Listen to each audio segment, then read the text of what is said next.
Tom, welcome aboard. It's a pleasure to talk to you today. I appreciate you joining our show. I wanted to do something very weird. Usually we have this question at the end, but I think today it's appropriate to ask it at the beginning. All right. If you had to go back to 20-year-old Tom, what would you advise him? Wow. What would I advise him? I would advise him to keep as 20-year-old Tom, I was right just about breaking through into my career. I would advise him to not be selfish and kind of turn while it's important to concentrate on a career, it's also important to kind of turn your eyes outward to what's going on in the world around you. I think at the time I was very much focused on me, and that's very common for that age. But you can't start too early kind of caring about the world around you and your community and whatnot. So I think I would probably advise him to be more like that, I guess. Well, to bring us back 20 years back and to your personal challenge, what opened your eyes to kind of think beyond yourself? I did a volunteer gig reading for the blind. I'm from Philadelphia, and at the time, Philadelphia had something called the Radio Information Center for the Blind. This was basically a low power AM station, carrier current. It was called. You had to subscribe to it. The quality wasn't great, but if you were blind and you had you passed a certain application process, you got the Radio Information Center for the Blind. And it was people basically reading newspapers, reading magazines, reading anything that was printed that would be even peripherally interesting to blind people.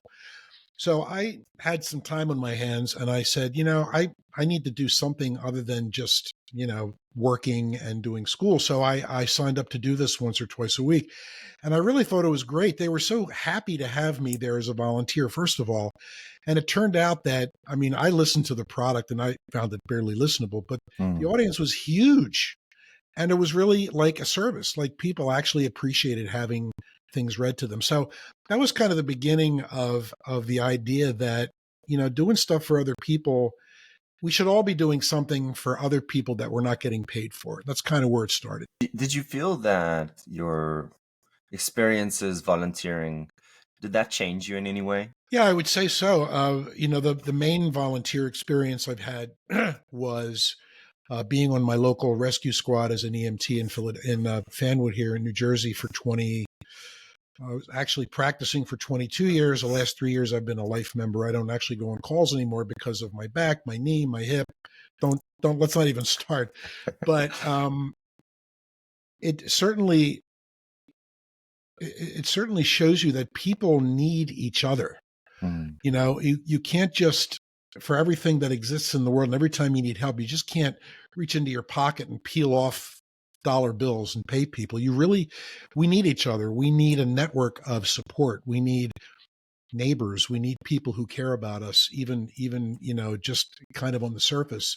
We need to keep kind of our eyes and ears open for our mostly our very young people and our very old people. So volunteering really drives that home. And, as a secondary thing, it makes you feel like, you're like a half decent human being. You're not just out there making the dough. You're actually helping other people. And I think that's, it doesn't get any better than that, really. When you think back over 22 years as an EMT volunteer, what's the strongest memory that you can recall? Well, I guess I have two strong memories, and one is a good one and one is a bad one. The good one was I was involved in a number of calls where we actually saved somebody who had no heartbeat, and through CPR and AED and then some drug therapy with a team of people, watched that person suddenly breathe again. And then over the next few years, saw her come and go as part of the community. She got back to her normal life, and she was older to begin with, but she had another good 8 years of life with her husband and her family. And that was really cool. When she finally did pass away, she was in her early 80s. I went to her viewing, and her family was there, and they said, we really appreciated the fact that you gave her 8 more years. It wasn't just me, of course, it was a team. But that was pretty much a high point, and that really drove home to me why I went and did that in the first place. If you can help one person. Great. And then the lowest point was probably one of the worst calls I was on, which was a poor woman who she was caught in a thunderstorm in our town, and she pulled her car over in the middle of the storm, and a hot electrical wire came down on top of her car. And she knew it was hot because she could see it sparking. Mm. So she saw it out the driver's side window of her car, and she decided, I'm not going out there. I need to get out of the car, but I'm going to go out on the passenger side. And what she didn't know was that the wire was partially draped in the gutter on the passenger side of the car. She stepped on it, we surmised Oh, later, Lord. and was electrocuted instantly. And I went on that call with my team and with some firefighters and a police officer. And this was a woman in her 20s, maybe. Turned out later, we found out she was just driving home from work. Oh. The flesh on her leg from like her hip down had been totally burned off. And, I think that it probably was instantaneous, but it was really just a kind of a shocking scene. And I'd never seen anything like that. I'd seen people who had died before, but that was so graphic and traumatic. I felt very bad for her family and just for the whole circumstance. First of all, I'll say both to you and your son. You mentioned before that he's in service as a police officer. Thank you both for the service and all the support that you've given the community over the years. This is not an easy job, and I would say more so as a volunteer. You can be in danger. I mean, Yeah. if you didn't notice that live wire in the puddle of water and you stepped in it, you could be at risk. Yeah, well, part of our training and any first responder, the training is always your safety is for, scene safety. And, our priority at a call is me, my partner, my patient. Hmm. Because if we're no good and if we're hurt or, dead, God forbid, we're not helping anybody. But yeah, it's, the whole volunteer thing is, I've had many people ask, what does it take to do that? Hmm. And I always tell them, look, this is not the same as like helping the old folks at the assisted living home, do art crafts and stuff. You have to actually go take a course, you have to be Right. certified, and then you have to actually go on calls when, and they never happen at a good time. They always happen in the middle of the night or when you're getting ready to sit down to dinner. And yeah, there's a certain risk involved. In our town, police officers always accompanied us and they always went into the house first to make sure we were safe. Hmm. But I've also responded in towns in the city just next to us here where there is rarely a police officer on the call. And so you do kind of, it can be a little bit of a crapshoot. I'm fortunate in that I've never had, knock on wood, any kind of a jackpot waiting for me. But, I guess the question is, why do we do it? I enjoyed the excitement and kind of the unknown and, I guess to a certain amount, the risk. And, there's nothing cool than riding around in an ambulance with the siren on and watching people get out of your way. I can't remember the exact quote, but it says that, really communities are measured by, I think it was something like the humanity of its members. And you're really showcasing that. So I I appreciate it. appreciate that. You wrote a book. I want to first of all, let's what's the book called? Let's start with that. I just happen to have a copy here. It's called Wreck and Return. This is a novel. It's fiction, but it's based on fact. Very briefly, it's about a guy who works at a TV station in New York, but in his volunteer life, he's an EMT in his New Jersey town. He does the two together for 8 years. And the whole process is kind of complicated by his alcohol use, which turns out to be a very, very bad thing. And a number of parallels about this story are taken from my life. I did both of those jobs. I did have an alcohol issue, and I've been sober for a long time now.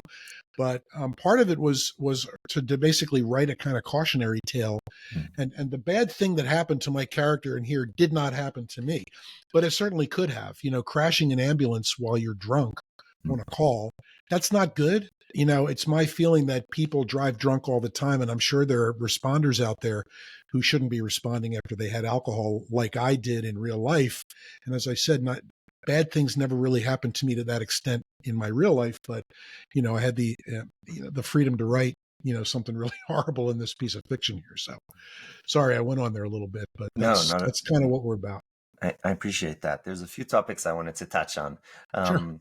One, you're a prolific author. This is far from your first book. So I wanted to mention that.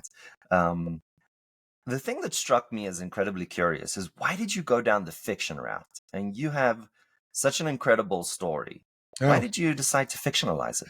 That's a great question, because I actually started writing this as a memoir, as a Mm, nonfiction memoir, because after 20 plus years, I had have a million stories about, people who were helped, people who couldn't be helped, people mm, who, all kinds of the whole cross section. And when I got into about 50 pages of it, I realized that I'm talking about actual, even though I changed names and streets, I didn't use any real names or street addresses, obviously. This is a small town that I live in. mm, And, small town, it's very possible that some of the people here are, number one, still with us. Number two, might recognize family members, even if I kind of dress the calls up a little bit. I didn't want there to be any question that somebody would recognize themselves or a family member in these calls, because when you go on a call, you're basically with somebody at their absolute worst moment, and we take a privacy, pledge not to talk about the call outside the ambulance, et cetera, et cetera. So I decided, let's make this fiction. So I not only changed everything, but I made the calls. Every call in here is based on something that actually happened, mm. but I made them a little more generic and I broadened them out a little bit. So it would be very difficult for anybody to recognize themselves in here. Privacy, patient privacy is such a high priority in any kind of medical endeavor. I just didn't want to come anywhere close to violating that. So I went fiction. There is a certain sacrifice there, but the story is still a story about people and a human being and human frailty and vulnerability, and I think that still comes through. Appreciate that. Um, I, I wanted to go back to the book's name. It starts with wrecked. And you said that, you went through your own journey towards sobriety, and this is based on your own experience. I want to take you back to the moment where you hit your rock bottom and started that journey. Would you humbly be so kind to share that story with us?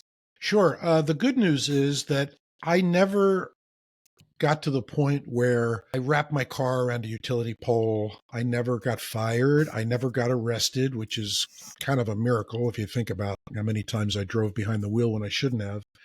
And I don't have one of those dramatic stories of, almost, cracking my skull or hurting somebody. But I think the moment came one night. I was sitting, I did all my best drinking at home, first of all, in my den in front of the TV.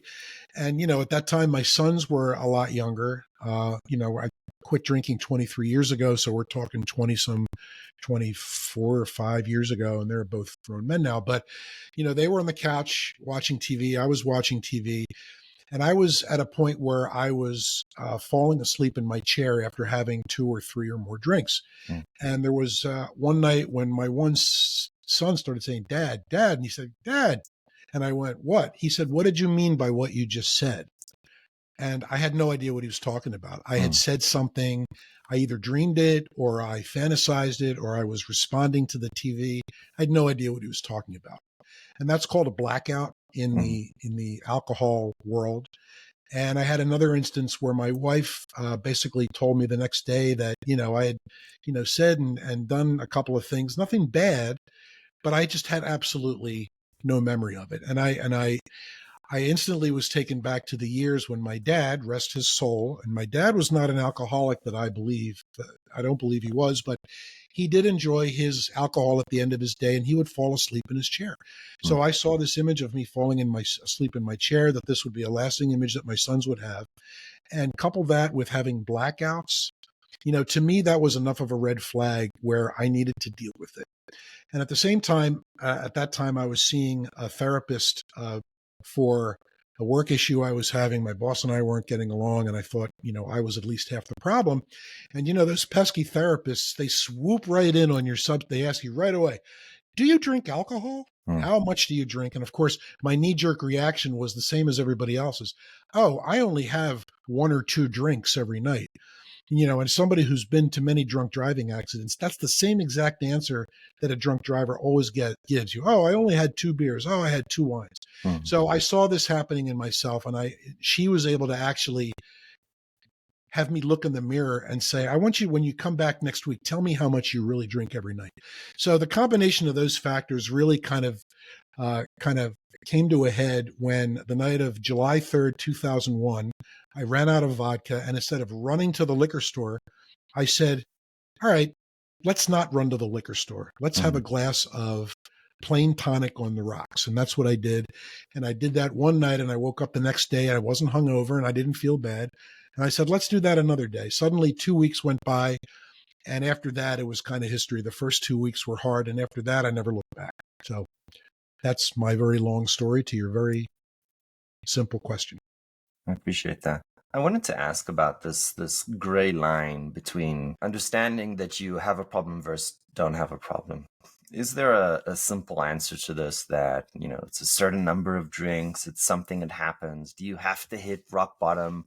Is there so much many more of us that are on verge of having a problem and they just haven't hit it? What's your opinion in regards to consumption of alcohol and other recreational drugs? Sure. I found out I subsequently went to AA meetings for a couple of years. The only person who can really say you're an alcoholic is you, right? Mm, Other people, and I've seen this in other people who drink a lot, and I did watch my dad over the years. When your drinking starts affecting in a very real way the people around you, the people you work with, the people you love, and when your own behavior starts becoming erratic and dysfunctional, that's kind of when you need to start paying attention. You can go online there's every AA website has this little mini test you can take. There's a bunch of, I think there's 10 questions. If you answer, I think, four of them yes, supposedly you're an alcoholic. I've known people who've had alcohol all their lives, mm, and they've lived productive lives, and they haven't hurt anybody, and they haven't hurt themselves. They just, they know they like to drink, and they get drunk, and they do that in private, and the next day they, go on. But I think that kind of the litmus test is when it starts affecting other people in a negative way, in some cases in a very negative way. Hitting rock bottom is not necessary. In fact, hopefully you're not hitting rock bottom, because that can mean somebody dies, mm. and we certainly don't want that. I kind of love and hate that definition for two reasons. One, because it's kind of like the mental illness, right? You're not mentally ill as long as you're okay, you're doing well, you're not hurting others. So from a perspective, it makes sense. What I don't like about that definition is you could be almost there. You could be Mhm. like on that edge That's of true. doing something bad, and it doesn't give you a really a clear way to stay away, and you could be just a second away, and it could happen any day, right? Um, you mentioned it, you fictionalized it as part of your book, this idea of having a car accident while under the influence. What's the right amount of alcohol that you can drink while driving? Zero. Absolutely. And that is, I feel like that is not common practice nowadays in the United No, States. I don't know how. definitely Um, not. and I probably shouldn't say United States. This is probably, I would imagine internationally, I've heard through my travel, Germany and France, that even that the number zero is not accepted to, oh yeah, you can have a glass of wine, right? No problem whatsoever. Um, what would you well, you have kids. What do you tell your kids about drinking and driving? You're talking about the kind of the teenage years, right? Where they're getting their shit together, not as Oh, yeah. adults. Yeah. So my younger son, he drank a lot Mm, in his college years, especially. In fact, we found a bunch of empty plastic alcohol bottles under his bed one day, and I don't know how long they were there, but it was obviously that he was drinking a lot. And all he can say is, after they reach a certain age, they are adults. They become right. independent. A lot of times lecturing is the absolute worst thing, because people turn that off. I don't respond to Right. being lectured and nagged either. All you can do is say, look, I trust you, and I know that you know right from wrong, but I hope you know that this is not a good path, and that this could end up in trouble for you. Honestly, it was never a huge issue while they were living at home, and even when they were at college. I never got the feeling that there was kind of like a red line about to be approached. Appreciate that. I'll be honest. My kids are pretty young, so all things as it comes to all the things that make a dad lose sleep overnight. I have two sons and a daughter. Yeah. Um, so that was quite a selfish question. Well, the best example every kid has is their parents. Right. Even if their parents are fighting and divorce, your kids learn everything from you guys. So to me, I thought the best gift I gave to my sons was to stop drinking. I stopped smoking many years before. I'm an addictive guy. I can't just have, I could never just have a glass of wine. I'd have to have the whole bottle. I could never have like 5 cigarettes. I had to have the whole pack right away. And same with food. I just recently lost a bunch of weight because I always eat. I did all those things for the same emotional reasons, not because I needed them. So the best example you can set as a parent is to just, uh, you know, try not to destroy yourself before your time. I want to do a sharp change of topic. Okay. Would you have gone into media? Would you have worked in media and CBS for so many years in retrospect? I think that for a long time, and even before I moved to New Jersey, I had thought about a career as a nurse. But the broadcasting business really kind of I always loved writing, and writing became kind of an obsession with me late in high school. And after a career day at which a local anchorman came to our school, I said, "Hey, if I get into broadcasting, I can write a lot. I can write every day. I can write real stories." And that just kind of appealed to me. I don't think that I ever regretted getting into it. I regret things that happened along the way, like getting fired a couple times. But I always thought that a medical career, not as a doctor, but as a nurse, would have been something that I would have been really good at. I did look into it. It would have required a complete change and a whole new path at school and money and all this stuff. And because I'm basically a lazy person, I decided, now I'll just do what I'm doing. I'll call you out on that one. I don't think lazy Well, people, volunteer as EMTs. What were your challenges in your broadcasting career? And also what kept you going? sure. The challenges in any nation where there's a free press is maintaining a free press. And for a journalist, that means really striving to tell the truth, no matter what it takes and no matter who you piss off, essentially. That becomes very apparent during things like presidential campaigns, as we all see. Anytime there's this going on, you're going to have one side who blames the press. That's certainly the way here in the United States. If a political figure doesn't Or like, both?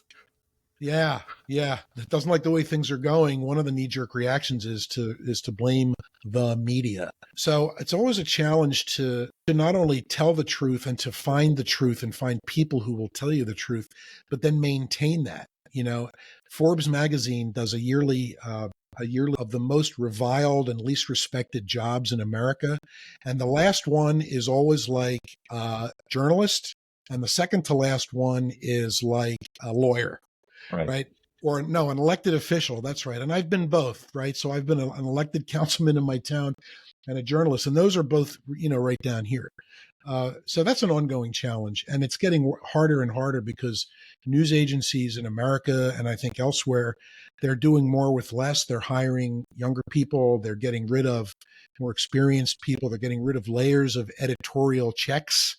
So, you have to kind of, as a news consumer, be really kind of cognizant of where you're getting your news. Social media should be your last choice, a more established company. But even there, you often have the danger of a story going right from some person's laptop right out into the world when there should be at least one or two levels of editorial judgment there. We So those tend are the challenges is it's kind of ongoing, and it's kind of a big answer, I guess. I want to dive into this thing. I think many of us feel incorrectly that fake news is a new thing. Yeah. I would argue that is completely untrue.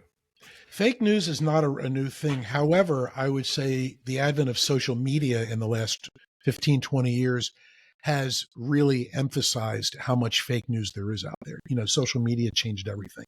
So let's dive into that a little bit. I think most people don't think about this, but Craigslist really harmed the investigative journalistic industry. What was the big revenue source for newspapers back in the day? The big revenue source has always been advertising. Right. And sustaining advertising, not just a little guy who places an ad this big, but the Ford Motor Company that places full page ads over the course of a year. So what happened is that this revenue basically dried up a little bit slowly and then all at once when Craigslist came along, when Google came along, Yahoo came along. So journalists have a do not have a certain pain spot for all these tech giants, because really they've taken away all these revenue sources. Now newspapers across the world are finding it much harder to be funded. You see them doing a lot of things that are much more, let's say, populistic, and not using a worse word. Um, has this had a lasting impact on communities in the United States and around the world? Or is it like, who cares? So the ads go to Google, the ads go to newspapers. Who cares? Does it matter? I think it definitely matters. In my community here in New Jersey, excuse me, we have one local newspaper, and it's a weekly, and it covers 7 towns because the owner needs to get ads from 7 towns to keep the paper printed. And they have, I think, one full-time reporter and a couple of part-time reporters. And they have scaled back their coverage, to try to stretch those few people out to cover many different towns, which, some communities have no newspaper anymore at all. They have an online news presence. And most of the time, I think maybe not most of the time, a huge plurality of that time, those news online entities are news aggregators. They take stories from Right. the AP, from USA Today, from wherever they can get them, and they put them up there, and there's little, if any, original reporting. So I think that local communities are suffering because just getting the news about what happened at your council meeting, I live in a community where people work. They can't get to the council meeting because most of them are coming home from work at 7 o'clock at night. So they actually depend on either streaming it on Facebook or reading about it 4 days later in the local paper. But I think it's a tremendous liability for communities really around the world that no longer have a viable newspaper, that can't afford to print because they don't get enough revenue. And then, kind of these online sources that, again, they're so revenue driven. It's all about getting the ads. It's like the news is almost secondary. So as a news consumer, you really have to shop around. It's like buying a refrigerator. You have to check different sources in different places and check ratings, and you have to work a little harder now to get, actual news. You mentioned this topic of bias in uh, in news sources. Can we trust any one newspaper or news outlet? I just had this conversation with a very good friend of mine who found online somewhere there is a meme it's a survey of like all the known news agencies, and it makes a little graph with far left on the left, far right on the right, and in the middle is supposedly the unbiased. And this person who did this piled all these news agencies in all these different columns. I'll tell you what I told my good buddy Don. News gathering and news reporting is a completely human process. Mm. No matter how much techniques there are out there and technical know-how, it still comes down to the people who are gathering the information, writing the information, and presenting the information. And I think we can all stipulate as humans that we all have biases of all kinds, and we bring them wherever we go. As an old school journalist, and I went to journalism school, and and this meant a lot to me. And I'm hoping that it's the same thing as taught in journalism schools today. Sometimes I wonder, the whole idea of leaving your biases at the door and trying to report things as fairly and honestly and as two-sidedly as possible is what it's all about. So the answer is, who do you trust? That's really a kind of a trial and error thing. But what I told Don is, don't trust pretty much anything you see. Be suspicious of anything on social media, period. And start first at recognized, longstanding news organizations, the New York Times, NPR, the CBC in Canada, Reuters.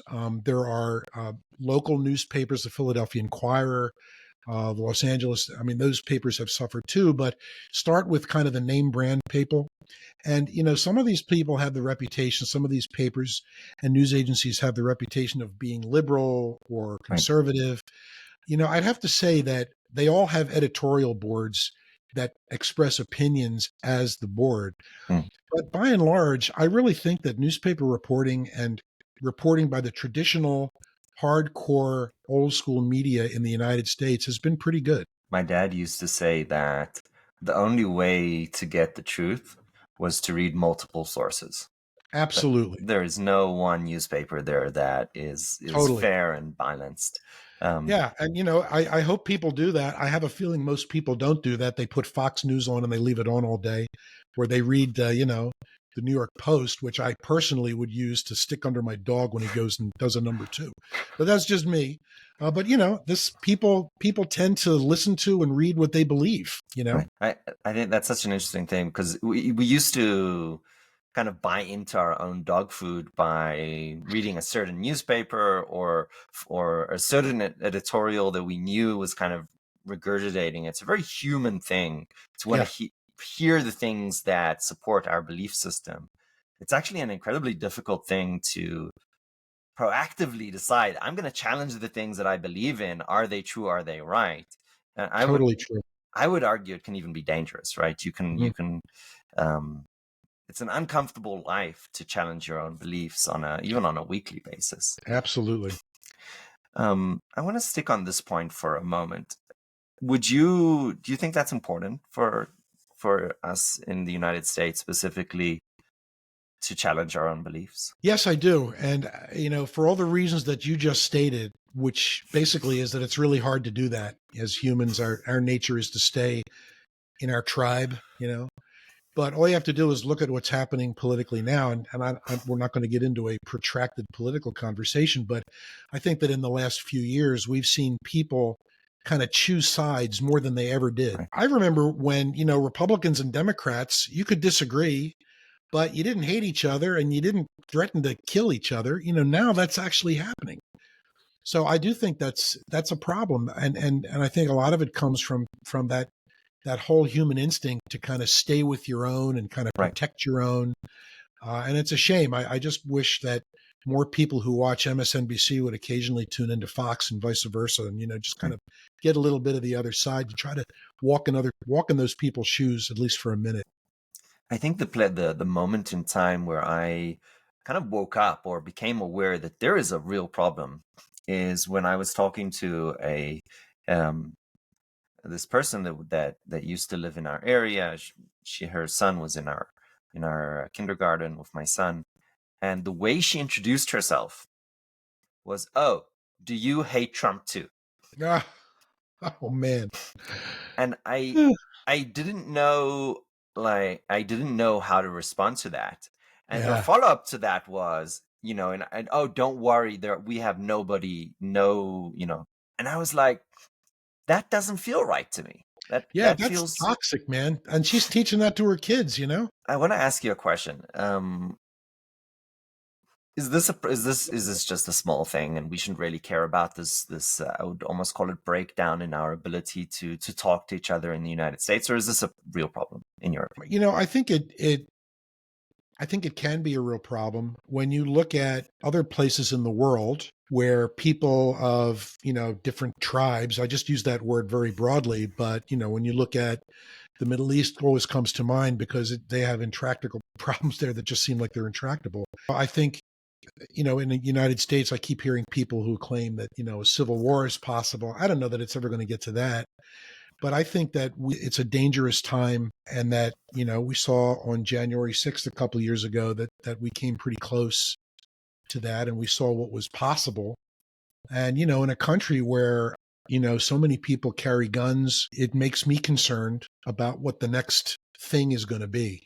So yeah, I think it's definitely something we need to worry about and we need to work on as a society, I think. I can't remember the organization's name, but they had this incredibly interesting, I think it was something, maybe Vote America or something America, but they had this incredibly interesting process, which I actually joined once, where they try to bring equal amounts of right wing and left wing people onto this, like almost Zoom. It's a Hmm. dedicated platform. And then it goes through about 10 questions where they are intentionally pivoting people against each other from who they select in the people. But the Hmm. questions that they ask are not diversive.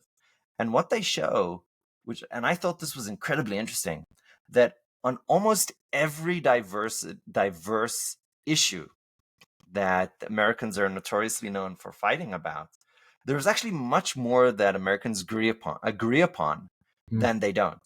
And I thought that was so interesting that we I have totally believe that.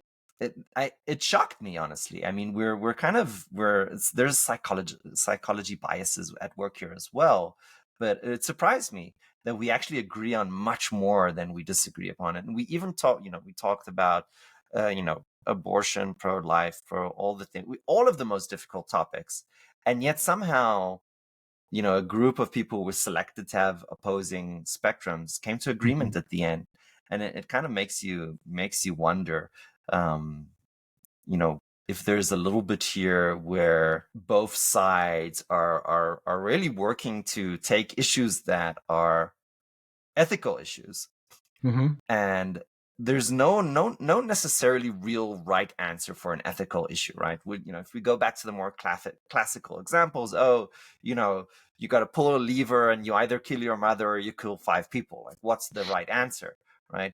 um, so I feel like a lot of the political items are really ethical issues that the Mm. American people are kind of struggling through, but there isn't necessarily a 100% right answer. There's a million Yeah. shades of gray. And yet that's kind of the focus of our politics. So I, Well, I thought that was really interesting. I agree with you there, and I also think that calls into question polling. Mm, We're subjected to all these polls every single day. I personally believe, and I'm not a big supporter of my former governor, Chris Christie, but every once in a while he came out with a little gem. mm, And one of the gems of his that I agree with is that people lie in polls. I think right, people give an opinion that they think is expected of them. You're not there when the polling person asks him or her right, the question. Who are you? Who is this answer aimed at? right, And as you said, there are so many questions that don't have a clear right or wrong answer. Polling forces people to come down on one side or another. And I think that, we're going to find that out in the voting booth, which is the only poll that really counts in the US, as far as I'm concerned.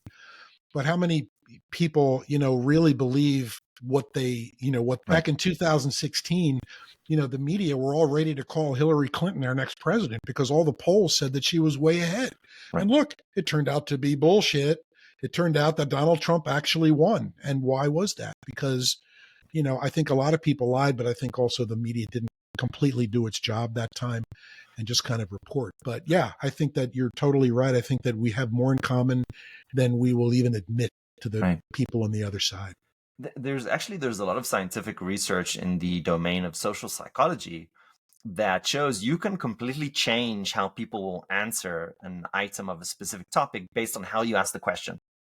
Mm, which totally. and I believe it. and when you write up the news article 67% whatever, you don't show how they ask the question. You show Correct. whatever is the version of the title that was made up in order to articulate the news, which again could include some kind of bias of the Yeah. outlet or whatever. And you don't see um the demeanor of the person asking the right, question. Is that person being snarky? right, Is that person throwing out body language in which right, he or she is expecting you to answer a certain way? right. Yeah, but no, you're totally Or right there's on. 10 minutes of a preamble, and then the interviewer says, well, we only have two options, yes or no, or Yeah, one to right. five. Or it's like, well, this is a complicated issue. Well, we have to have an answer. I don't know Yeah. if our audience has been through that process, but Yep.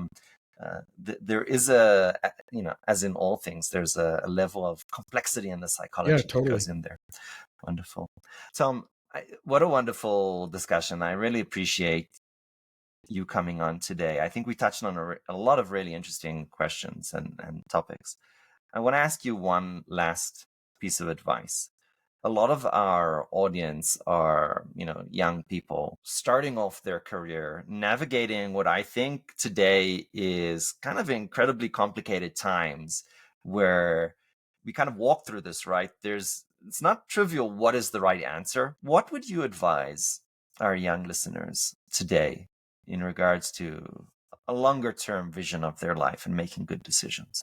I think the first thing you need to do, and this is not easy for a lot of people, but the first thing to do is to love yourself, is to have confidence in yourself, is to realize that you are human, that you're not perfect, you're never going to be perfect, but that you can do your best within that very broad framework. And the second thing is to learn to walk in other people's shoes. I'd have to say that, when I was in eighth grade and I went to an all white school, and this was in the mid 60s when Philadelphia had the desegregated schools, I remember the first day a busload of black kids from some other neighborhood showed up, got off the bus, and I actually felt bad because I imagined what it must be like to be one of those kids suddenly showing up in this brand new school. They don't know anybody. They stand out, of course. I think in so many different landmarks along life and along a career path, if you can feel what it feels like to be somebody else, somebody who you're competing against or somebody who you're going to work with, the amount of understanding you get from that, it just fills volumes. So I would say love yourself and try to imagine what it's like being the other guy. I love that. Tom, thank you so much for joining today. I appreciate you. My pleasure. Thanks for having me.